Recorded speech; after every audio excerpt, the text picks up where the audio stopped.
February talking all about relationships, right? And specifically been talking recently about everybody's favorite topic, dating relationships.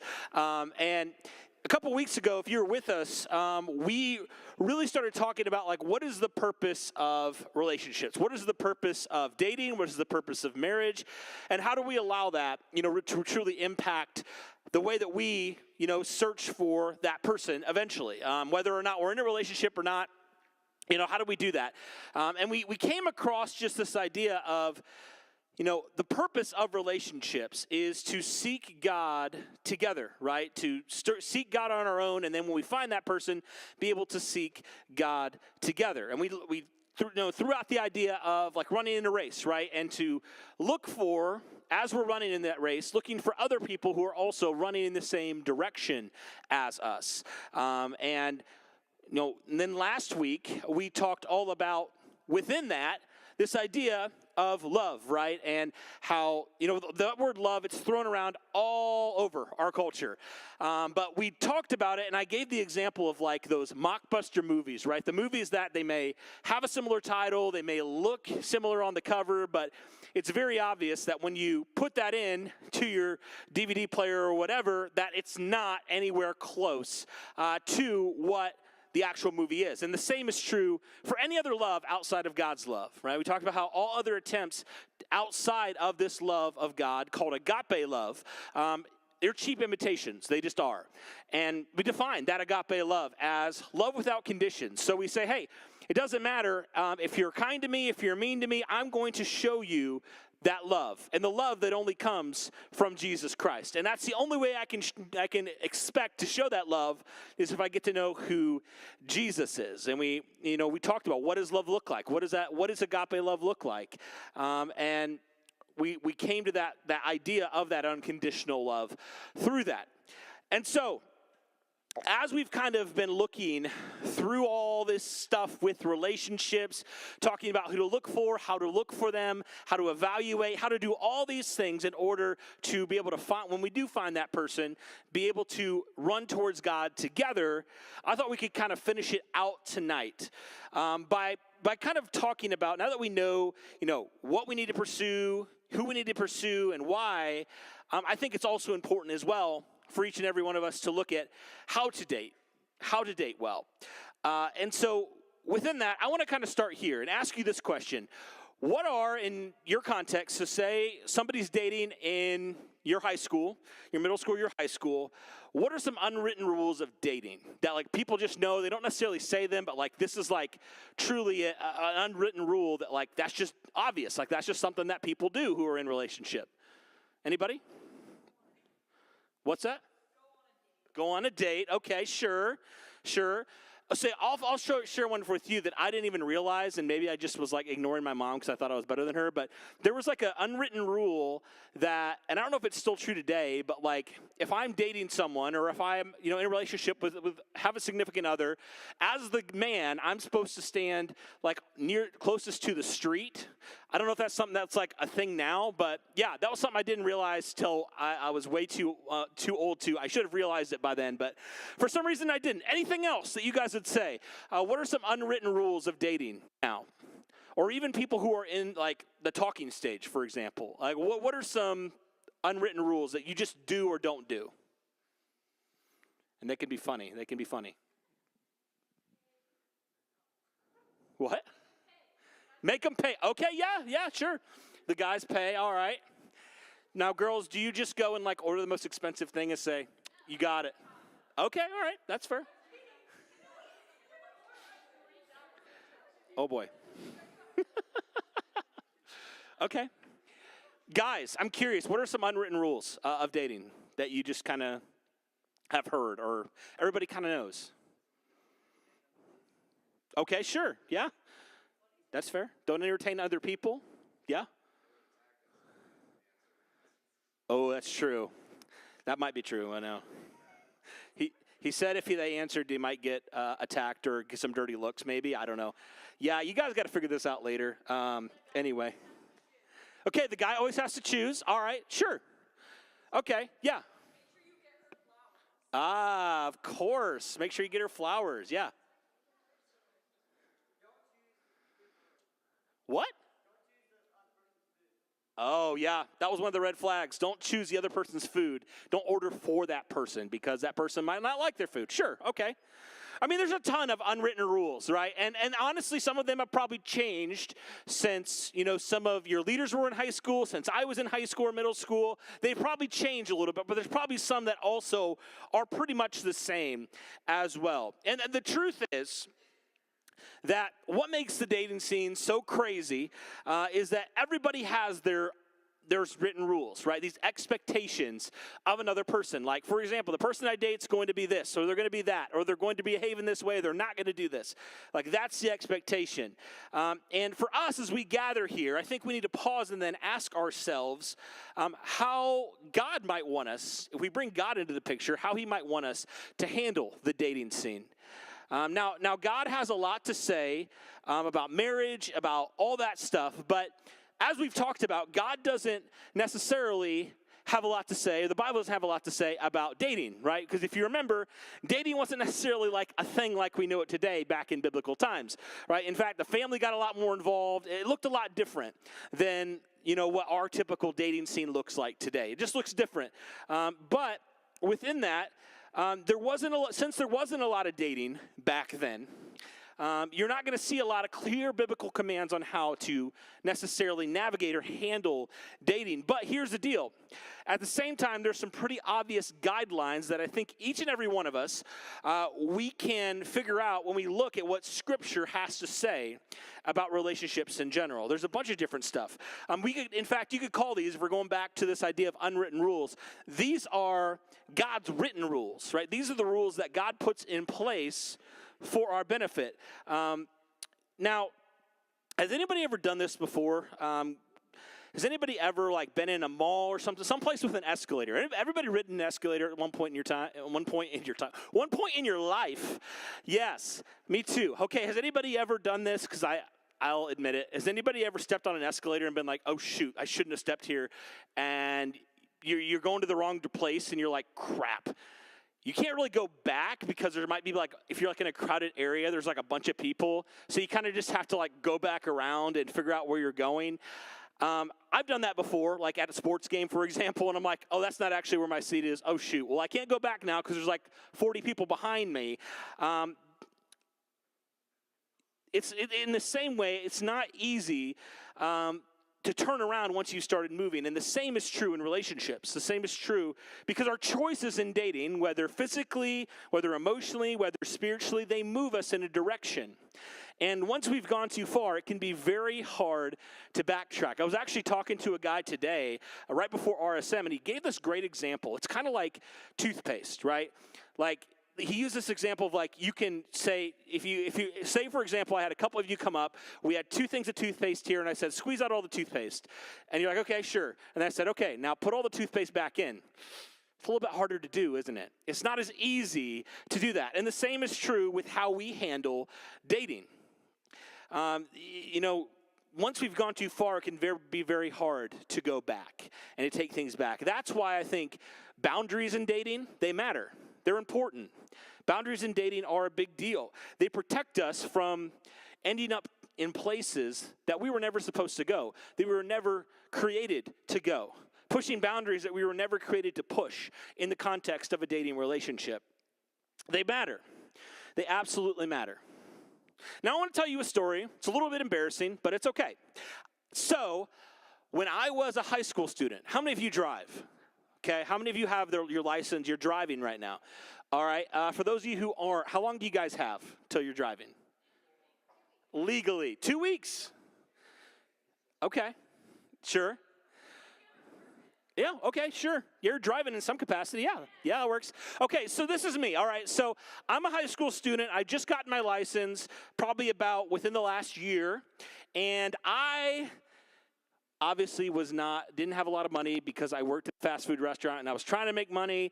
I didn't really have a lot of money to buy this car, and my parents weren't just going to go buy me a car. And so I got the wonderful privilege of driving a 1997 Chevy Blazer. Let's put that one on the screen. This is not my Blazer, but it looked pretty similar to this. Yeah. Well, I just want to tell you something. This car was pretty much as old as I was at this time, and it was pretty cool, actually. It had a sunroof. It was pretty awesome, man. I thought I was living back in those days. But so I had my old Chevy Blazer. I'm at my friend's house. It's a Sunday night, right? We've just watched football, and it gets really, really foggy out. It starts getting really foggy. I'm talking to the point where school the next day is pretty likely to get canceled. We've had some of those even this year, right, where it's yeah, school's probably going to get canceled. If not, we're at least going to have a delay. And, I remember I was really gung-ho on getting back to my parents. It was about a 20-minute drive from my friend's house to my parents. It's super foggy out, and my parents are like, I don't know if that's a good decision, Cody. And I'm like, yeah, but I really just want to get home. And they're like, I don't know if it's a good decision. And I'm like, I'm going to do it anyway because I'm a high school student. I'm going to do it anyway because I want to get home, and I'll be fine. That's what I said. And they're like, okay, fine, be careful. Against their better judgment, I made my way home, and I was driving and probably going a little bit too fast. And all of a sudden, I realized, oh, shoot, I'm in a ditch. And I completely somehow, you're supposed to turn right. I just didn't even see the turn because it's that foggy out. And I end up almost jumping down into the yard of our school, in our high school. And yeah, my car all of a sudden, it sounded like a hot rod. Something was clearly messed up with it. It was not good. And I remember my front end was really dented, and I just drove off. The police didn't even get involved. So, but there was a pretty good rut there for a while. But anyway, I remember I was called my mom, and I'm like, hey, I think you were right. I had to admit it. I couldn't really hide from that. But I remember then, I made my way home, and it was probably smoking a little bit, and it was very loud. So if I got pulled over, they'd obviously know something wasn't right with my car. And yeah, it took a little bit of time for me to get home, and my car was pretty beat up after that. My beautiful Chevy Blazer was beat up. Pretty much a bummer. But I tell you this story because there was pretty obvious guidelines into what I needed to do and not do. And I said, nah, I got it. I know what I'm doing. I'll drive fine. And then that didn't end up going very well for me. My old Chevy Blazer was smoking, and it was not good at all. Yeah, wasn't good at all. So all that to say, I tell you that funny story because boundaries and guidelines, they're important, right? They protect us from driving into a ditch and destroying your car because you thought, oh, I can navigate this fog. And they also protect us when it comes to our life, and especially when it comes in the context of dating relationships. So let me ask you this question then. What are some common boundaries? Don't just think dating, think in the world. What are some common boundaries to protect people in everyday life? What are common boundaries today? Anything. Speed limits, sure. Who actually follows speed limits, though? Let's be honest. They're recording this? Oh, thank you. Yeah, I definitely do. Okay, speed limit, sure. What's that? Sure, yeah, absolutely. What? Seat belt, sure, absolutely. Yeah. I know, whenever we had all that snow, travel restrictions for a reason. Don't go out if it's red, even though you might really want to. Anybody else? What are some things? What are some boundaries that people put in place that are good for people, that actually protect people?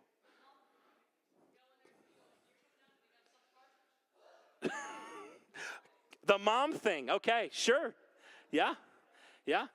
I'm thinking very high places, when they have guardrails and stuff, that protects people from being dumb and being oh, look at me hanging over the side and falling off. At least it tries to.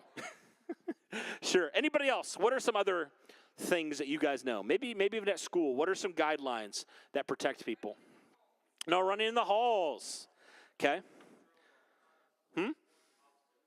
Sure. Yeah. Yeah.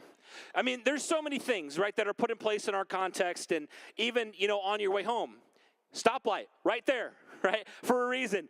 There's different guidelines in that are not put in place to ruin your fun, but are put in place to protect people in everyday life.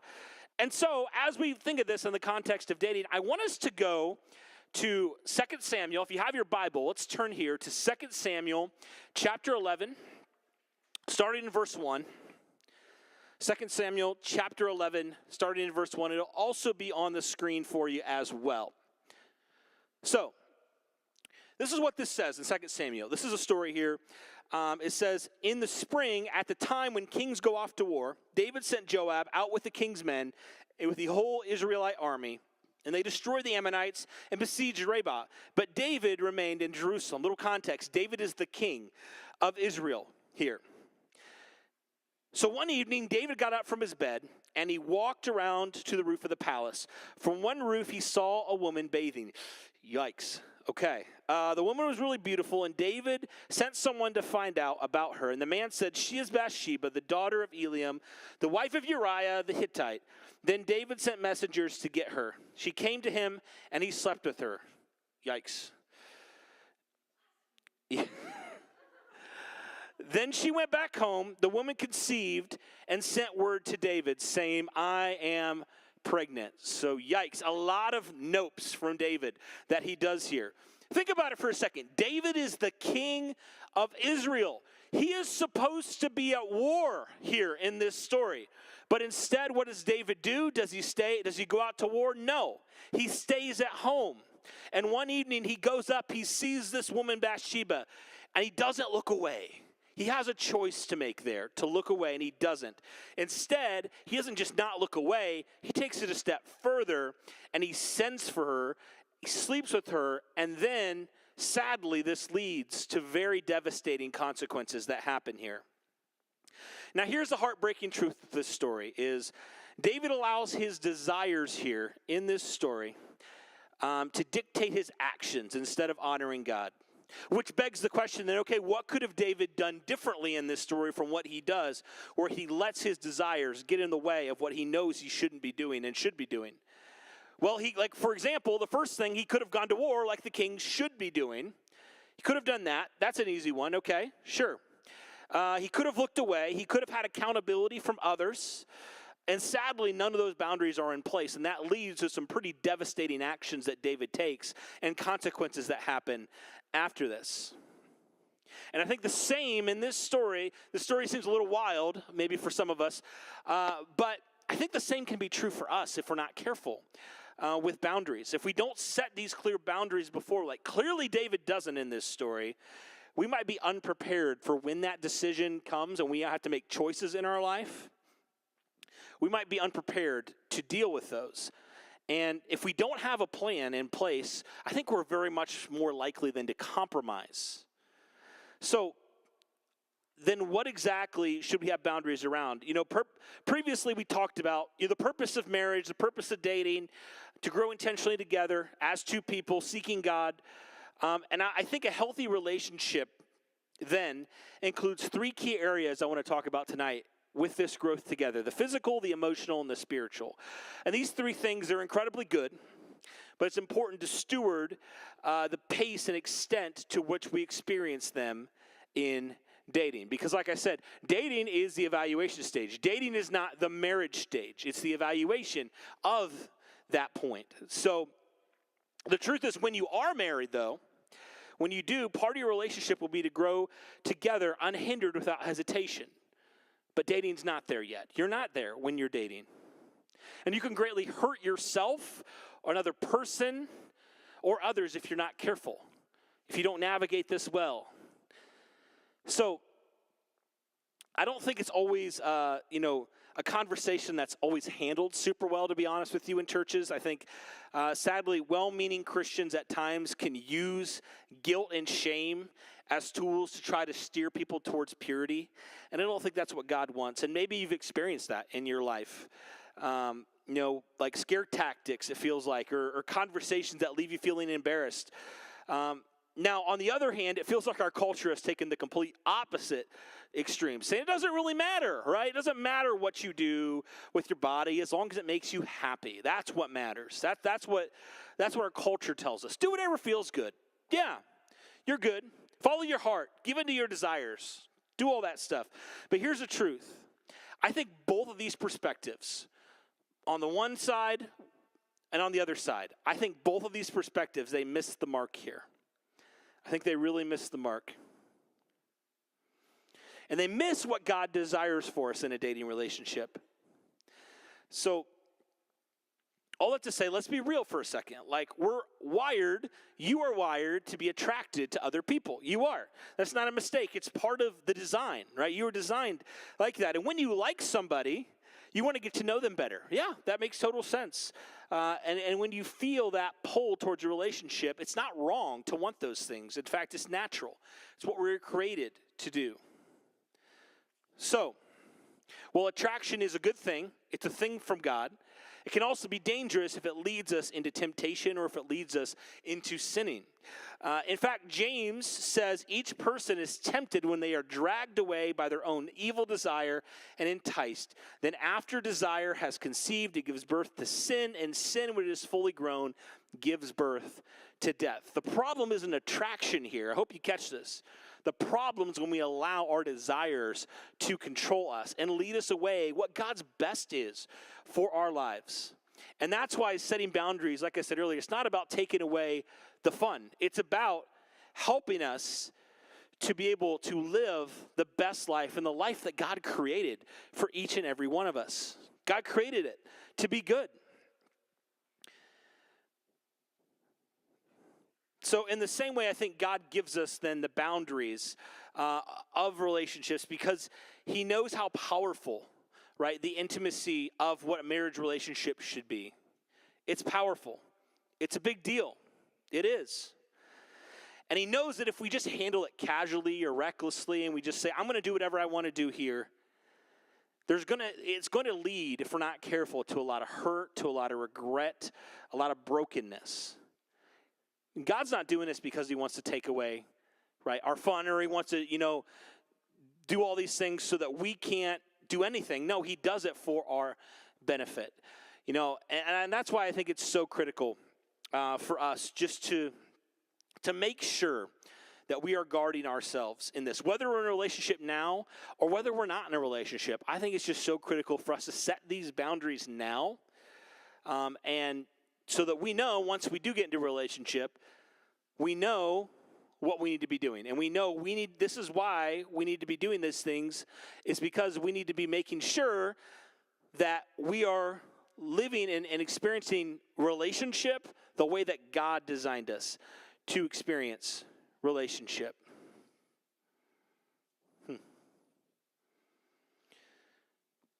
And I think just so often, if we're not careful, we can try to almost like get to the edge, right? Like, how far can I push it? And I just think that's not something that we should even be experiencing or we should even be trying to do. No.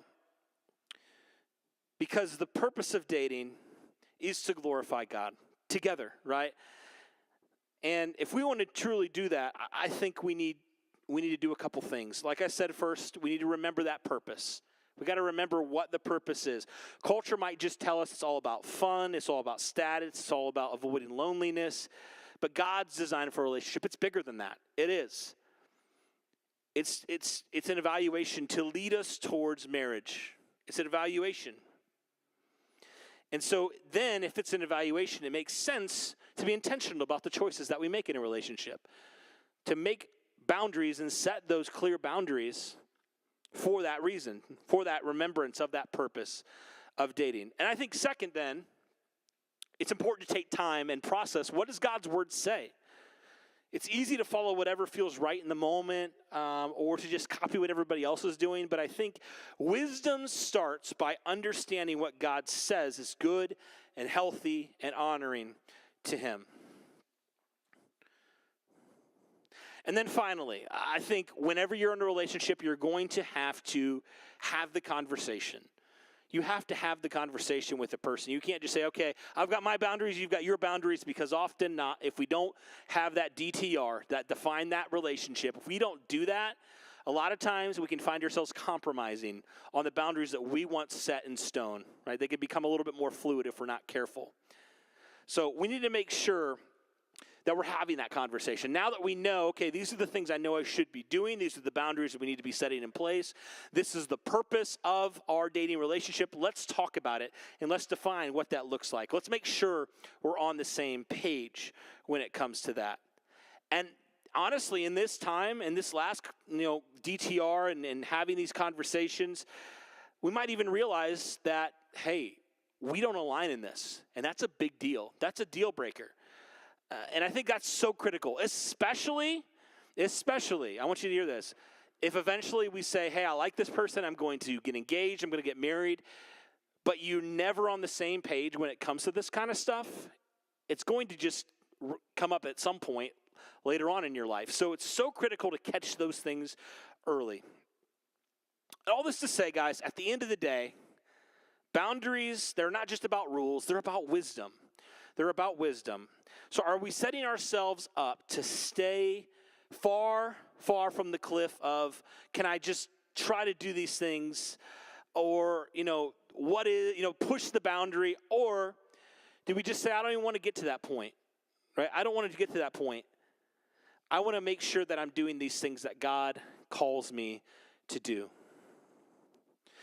I remember when Grace and I were dating, that's one thing we made sure, like, hey, we need to make sure that we have accountability. We need to make sure that we figure out these times where we can be honoring God in our relationship. And I'm very grateful that we did that. I really am. And so all to say, I've been there. I've been in all the different stages. And so I understand how difficult it can be, but I also get it, how critical it is to truly set these boundaries, and not just set these boundaries, but truly live our lives in these boundaries, knowing that this is the way that God calls us to be in relationship, to have healthy boundaries. It's so critical. So I think the last thing I want us to do here before we go into our small groups is just take a second and just ask ourselves then, okay, so what are some ways that we can be keeping healthy boundaries in our own dating life? What are ways that we can be doing that? Whether or not you're in a relationship, what are ways that you can be, if you're in one, if you're going to be in one, wherever you sit, what are ways that you can keep healthy boundaries in your own dating life? Because odds are, at some point here in the next couple years, who knows, or longer, I don't know, you're going to be in dating relationships, and you're going to have to make these decisions then. And so my last word of an advice and hope here is that you would see that example of how David did not set good boundaries, and there was consequences that came with that. But we have a choice to not do what David did in this story. We have a choice to learn from his poor example that he set here in order to set those healthy boundaries in our dating lives. So ask yourself that question. What are some ways that you can keep healthy boundaries in your own dating life? Let's pray. God, thank you for first and foremost creating relationships. God, thank you for creating us to be in relationships. And God, as we've just navigated the last couple weeks, just all the stuff with dating, love, relationships, boundaries, all these things, God, sometimes it can feel like we're drinking from a fire hose with just all this different information. Sometimes it can almost feel impossible to fully understand how to navigate things the right way. But God, I pray that this time that we've had just talking about relationships, you've spoken to some of us, God, and you've maybe convicted us in some ways that we need to be convicted. Or you've just given us fresh ideas and a fresh perspective on if we're in a relationship or not, on what we need to be seeking out in relationships as we're in that evaluation stage towards marriage one day. So that, God, whenever we do get to that point where we are in a marriage relationship, that, God, we would have already done a lot of the legwork ahead of time so that we can have long and lasting marriages, God, that will glorify you ultimately. So, God, bless our time in small group now. God, would you be glorified in it all? We love you, Father. Pray all this in your name.